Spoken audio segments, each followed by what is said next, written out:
Today we have a very powerful lesson. Lesson 136. Sickness is a defense against the truth. No one can heal unless he understands what purpose sickness seems to serve. But then he understands as well its purpose has no meaning. Being causeless and without a meaningful intent of any kind, it cannot be at all. When this is seen, healing is automatic.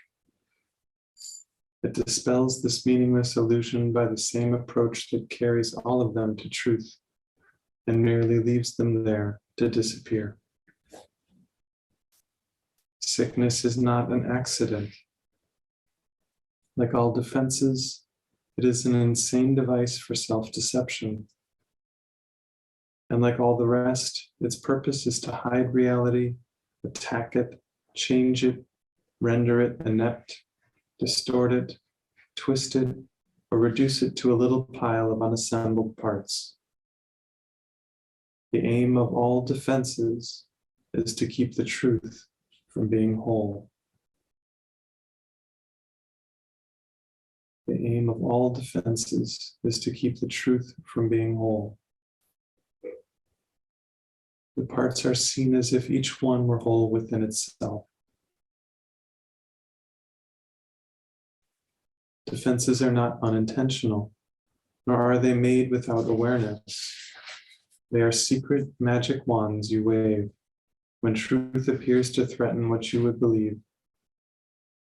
They seem to be unconscious, but because of the rapidity with which you choose to use them. They seem to be unconscious, but because of the rapidity with which you choose to use them. In that second, even less, in which the choice is made, you recognize exactly what you would attempt to do, and then proceed to think that it is done.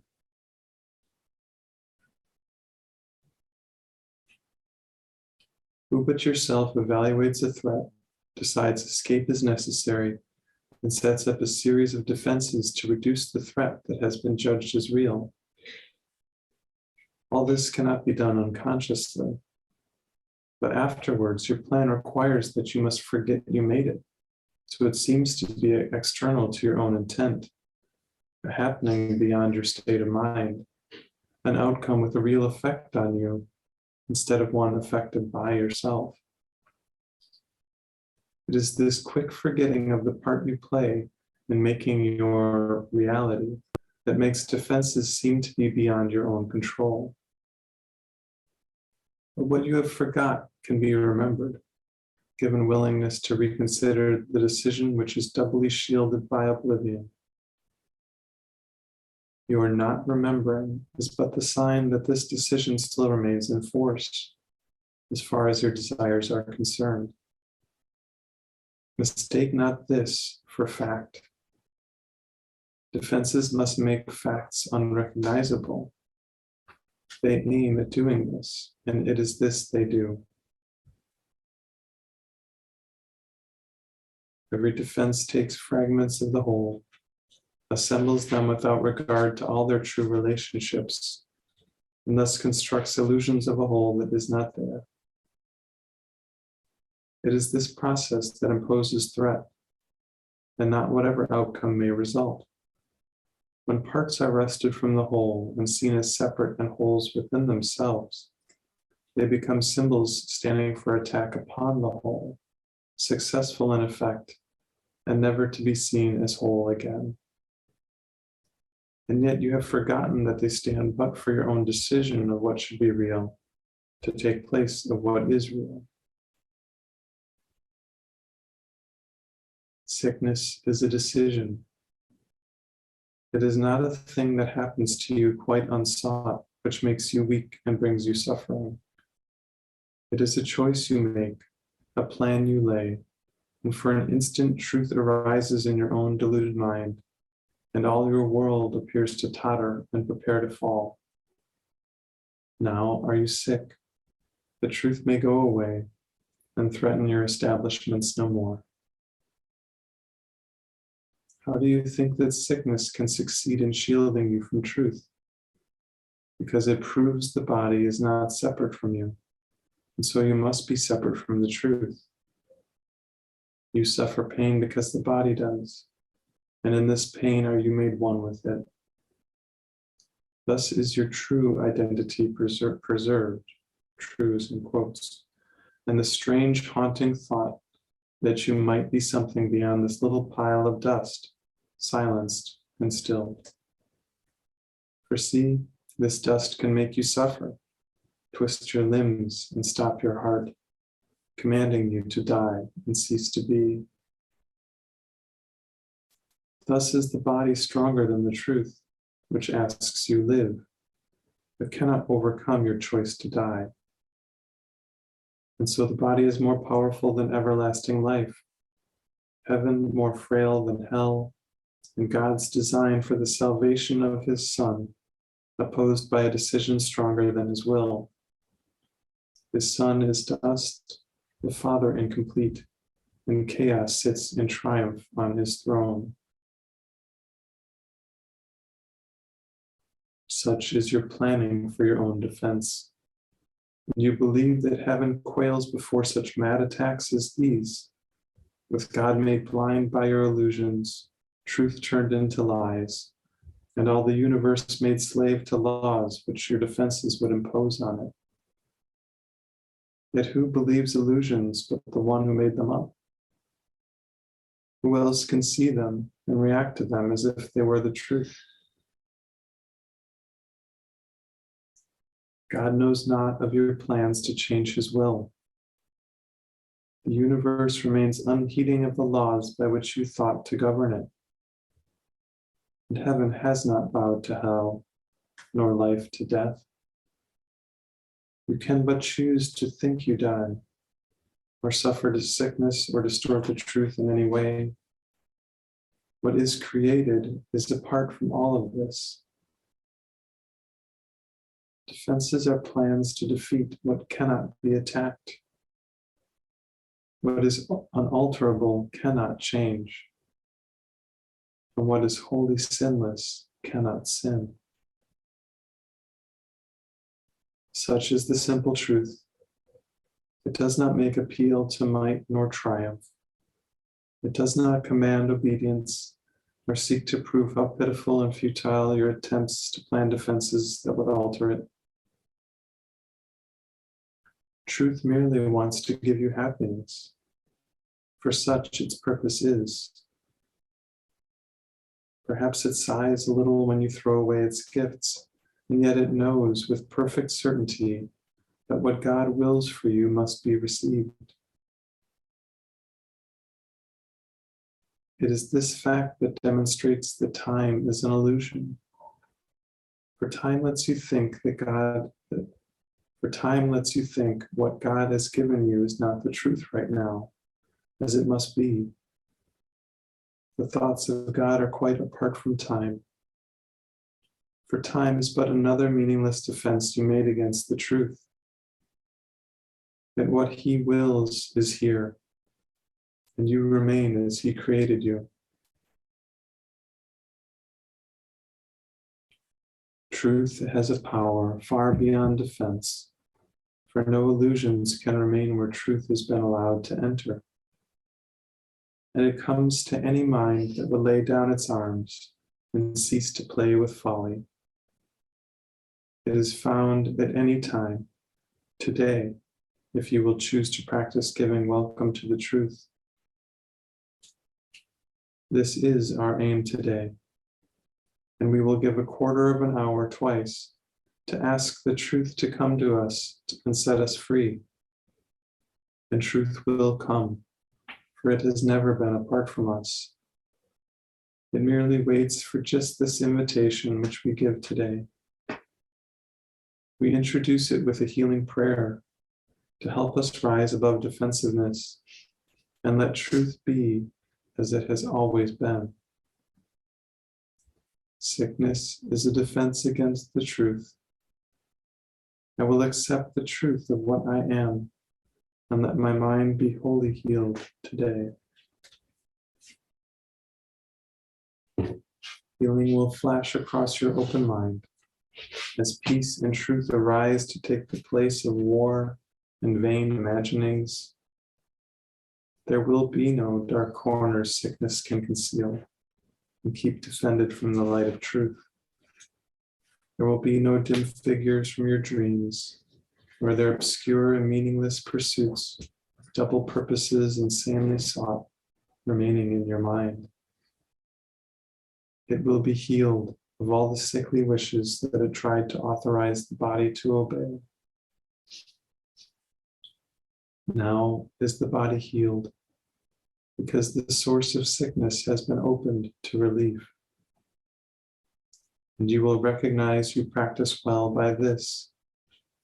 The body should not feel at all. If you have been successful, there will be no sense of feeling ill or feeling well, of pain or pleasure. No response at all is in the mind to what the body does. Its usefulness remains and nothing more. Perhaps you do not realize that this removes the limits you had placed upon the body by the purposes you gave to it. As these are laid aside, the strength the body has will always be enough to serve all truly useful purposes. The body's health is fully guaranteed because it is not limited by time, by weather or fatigue, by food and drink, or any laws you made it serve before. You need do nothing now to make it well, for sickness has become impossible. Yet this protection needs to be preserved by careful watching. If you let your mind harbor attack thoughts, yield to judgments, or make plans against uncertainties to come, you have again misplaced yourself and made a bodily identity which will attack the body, for the mind is sick. Give instant remedy should this occur by not allowing your defensiveness to hurt you longer. Do not be confused about what must be healed, but tell yourself, I have forgotten what I really am, for I mistook my body for myself. Sickness is a defense against the truth, but I am not a body, and my mind cannot attack, so I cannot be sick. And we can take 15 minutes here to go within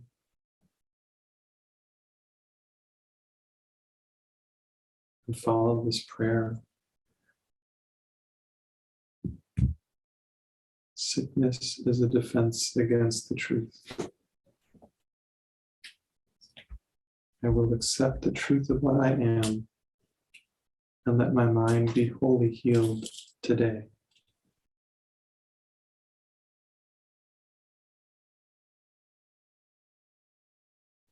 So we have so many good thoughts in this lesson. So many helpful insights.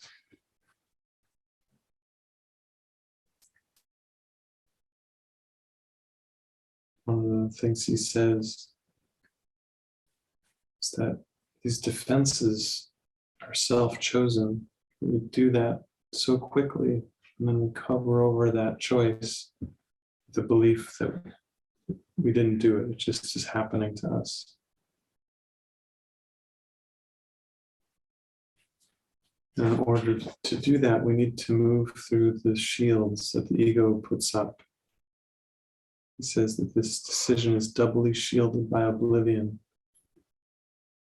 So we need to be willing to look through the kind of dark curtains that we've pulled down over this choice.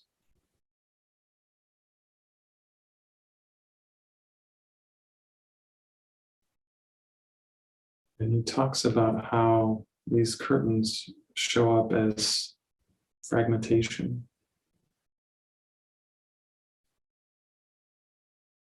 before he even really gets into what we normally think of as sickness, the bodily sickness. He talks about the fragmentation of the whole. And this is the real sickness, the belief that wholeness can be cracked apart, can be broken down into pieces. It's not really possible. We can't lose that oneness, but we can believe that we have.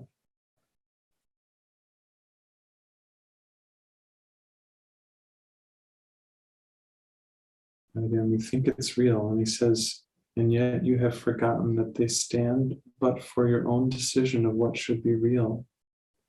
These broken parts take the place of what is real. So we have this thought of sickness in the mind, this thought of separation, and this gives rise to our experiences of sickness, a bodily sickness. But sickness, as Jesus uses it, is actually a much more all-encompassing term. It stands for anything that's not whole, anything that's not peaceful. Any thought of judgment or attack is really a sickness.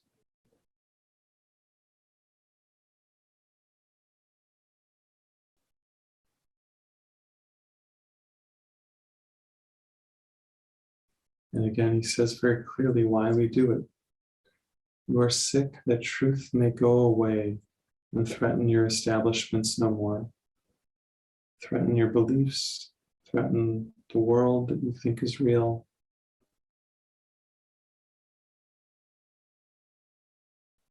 We don't actually need to believe in the world that we think is real.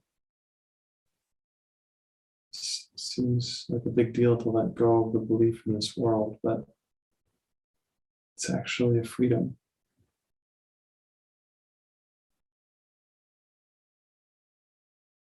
Part of that is really letting go of this belief that the body is us. He says this is what believing the body gives us. We suffer pain. You suffer pain because the body does. And in this pain, are you made one with it? So pain seems to root us in the body. But in fact, the pain is not from the body. The pain is in the mind. The ego is using the experience of pain to try to prove that the world and that the body are real. But our practice is to realize none of it is happening in the world. None of it is actually coming from the physical level at all. The physical is just an effect. The cause is in the mind.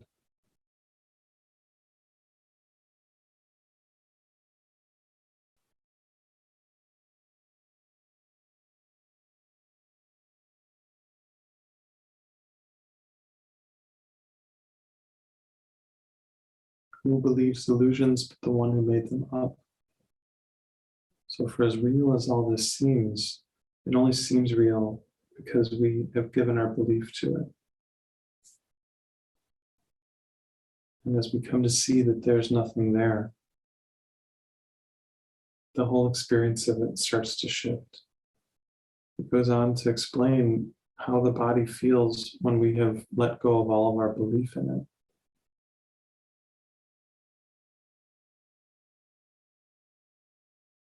He says that the body should not feel at all. If you have been successful, there will be no sense of feeling ill or feeling well, of pain or pleasure. The body's usefulness remains and nothing more.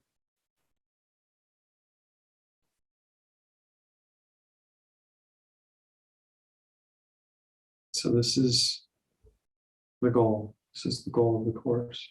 We shouldn't judge ourselves when we feel like our body is experiencing something, experiencing some pain or having a sensation. But we can come to see that that is not the ultimate truth. And that what we want is we want to lay that experience on the altar to spirit to get us to this beyond the body experience.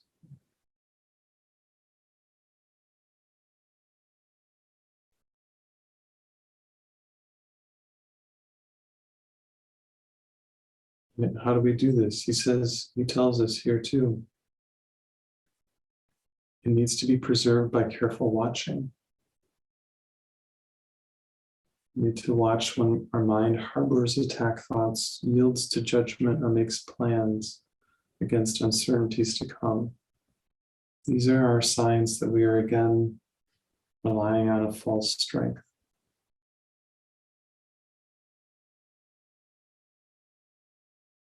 And it's just an opportunity for us to choose a better choice again.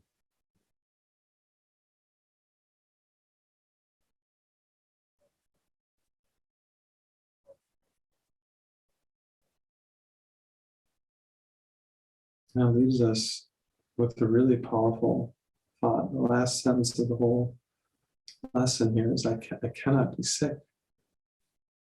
I cannot be sick.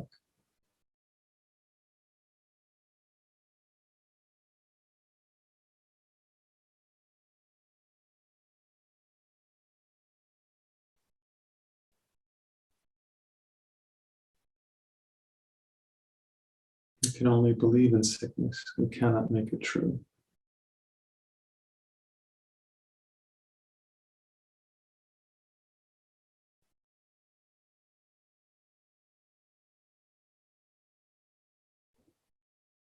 And this is a powerful gift, a powerful truth that we're being shown here today.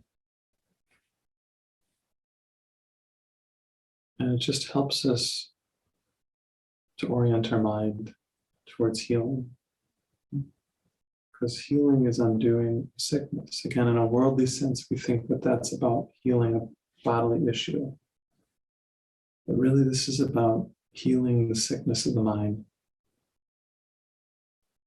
We heal the sickness of the mind by bringing the darkness to the light. We bring our thoughts of judgment and attack to spirit, to heaven. And we just do it as many times as we need to throughout the day. If we're in a particularly painful time, it might feel like we're constantly doing this. We're bringing a judgment. We look, give it to spirit. Oh, there's another one. Oh, bring this one. Give it to spirit. Oh, there's another one. It seems like it just is a very repetitive thing.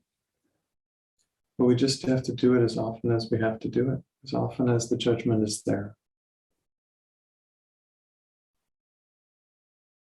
And that hastens our experience of peace. That's the goal of this, is to realize that there's no cause for suffering. And as he says, that you cannot be sick.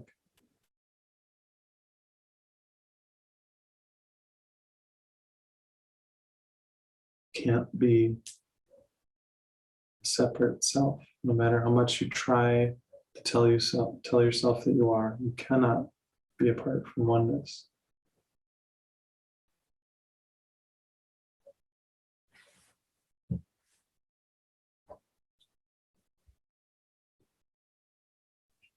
You cannot make an evil fantasy true.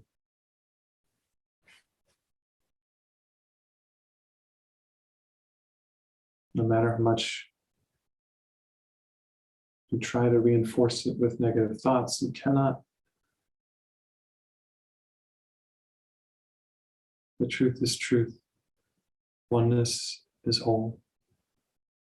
There are no broken parts. There are no separate pieces.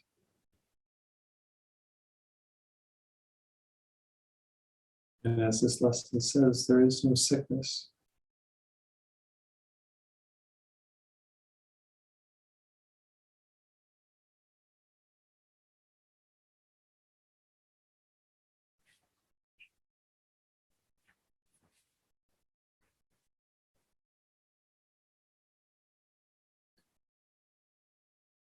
So we can just celebrate, really. This is really, really, really good news.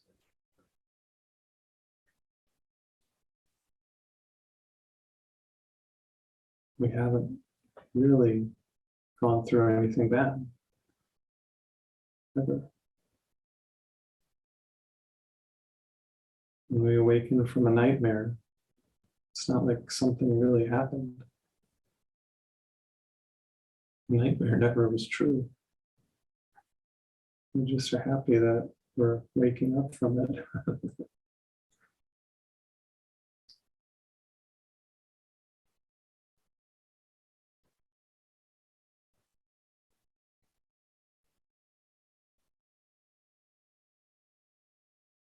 And that's all Jesus wants for us, is that happiness. He knows that there is no dream. He knows there's nothing to be frightened of. He knows that we're going to get that experience too. He just is here to help us with that.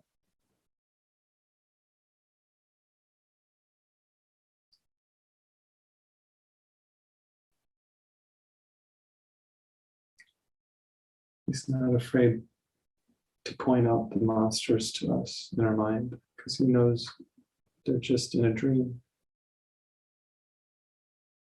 It doesn't matter how big the monster seems to be. A dream is a dream is a dream.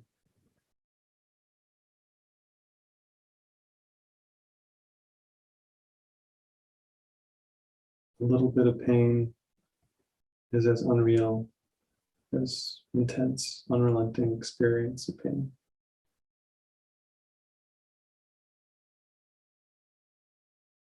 And what is real is joy.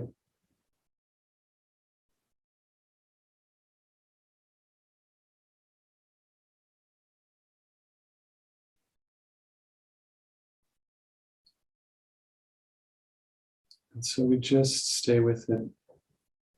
We just bring these thoughts to spirit again and again, over and over.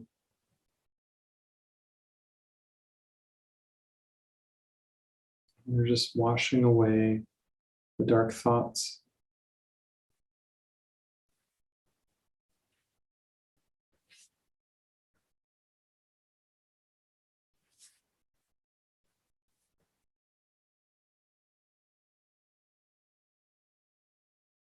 There's a beautiful moon last night, beautiful big full moon. And it was all these clouds blowing past it. Sometimes they'd be in front of the moon, sometimes not, but the moon never stopped shining, no matter how little or big the cloud was in front of the moon. Even if you couldn't see the moon, it was still shining. This is our life, where these clouds of fear come in front of the light that's shining.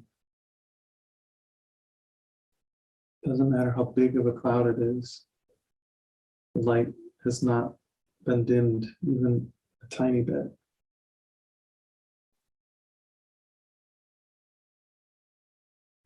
And this is what Jesus and the Holy Spirit, this is what they're here for, to lead us through the clouds.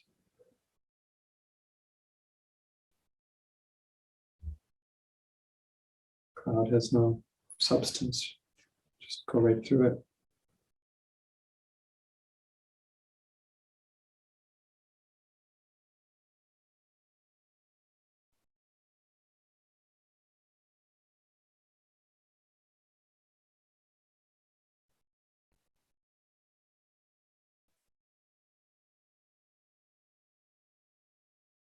And just go back to the amazing beauty, the warm glow of love.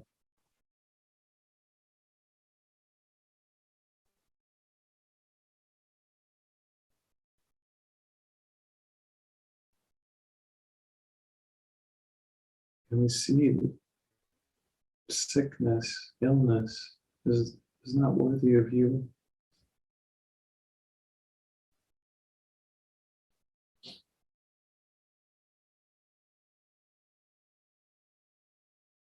but what you are, your truth,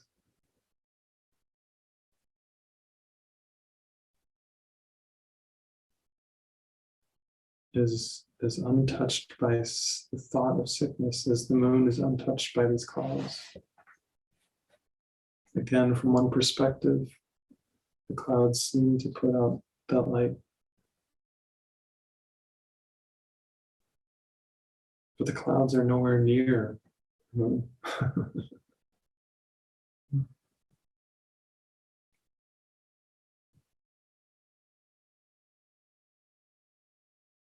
Just shines and shines.